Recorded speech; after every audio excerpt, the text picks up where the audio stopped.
The 4 educational laws and policies that affect day-to-day functions of teachers. The Civil Rights Act of 1964, signed by President Lyndon B. Johnson on July 2, 1964.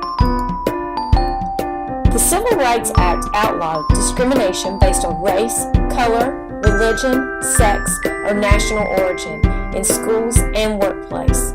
This bill led to the desegregation of schools. The Civil Rights Act was so impactful, it was later expanded to bring disabled Americans, the elderly, and women collegiate athletes under its umbrella. It also paved the way for 2 following laws: the Voting Rights Act of 1965 and the Fair Housing Act of 1968. This act allows teachers to provide education to all students of all backgrounds and ensures that all quality teachers have the opportunity to teach regardless of their gender, ethnicity, and religious beliefs. Each classroom now has more culture, more students, very empowering. After this American school district desegregation, there was a wide separation in the races economically.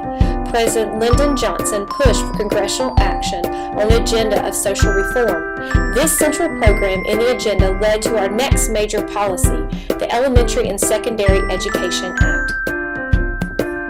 Elementary and Secondary Education Act of 1965 was part of Lyndon Johnson's War on Poverty and has been reenacted every 5 years, making it one of the far-reaching education legislation ever passed in the U.S. Congress. The ESEA distributes funding to schools and school districts with high percentages of students from low-income families. It also establishes high standards of accountability and emphasis equal access to education. The ESEA approved quality in training, textbooks, library books, and low-income student grants and scholarships.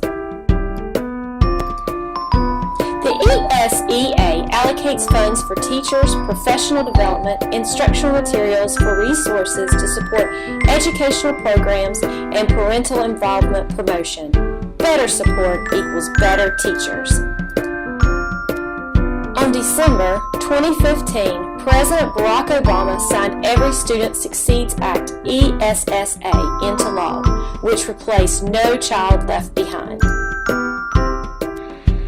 Advocates of ESSA felt No Child Left Behind was too critical and difficult to implement. This act set high, realistic standards, prepares students for college and careers, focused more on state-developed interventions, and funding for low-performing schools.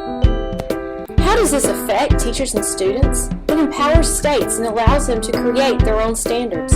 Frees teachers up to not only teach for tests, but allows them to teach for real-world situations. And parents and students can be more involved in discussions and decision-making process.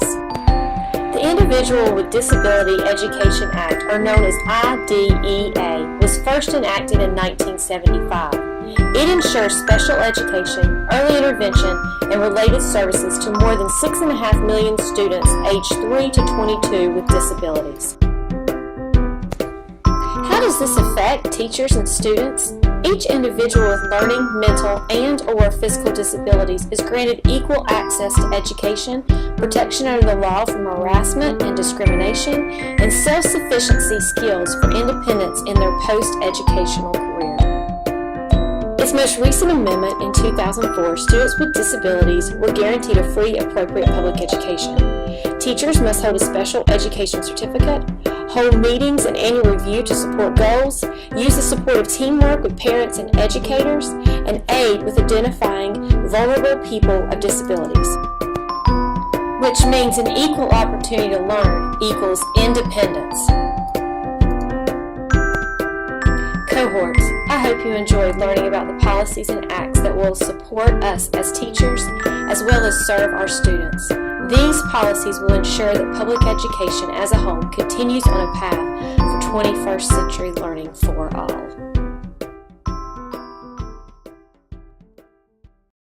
Created using Powtoon.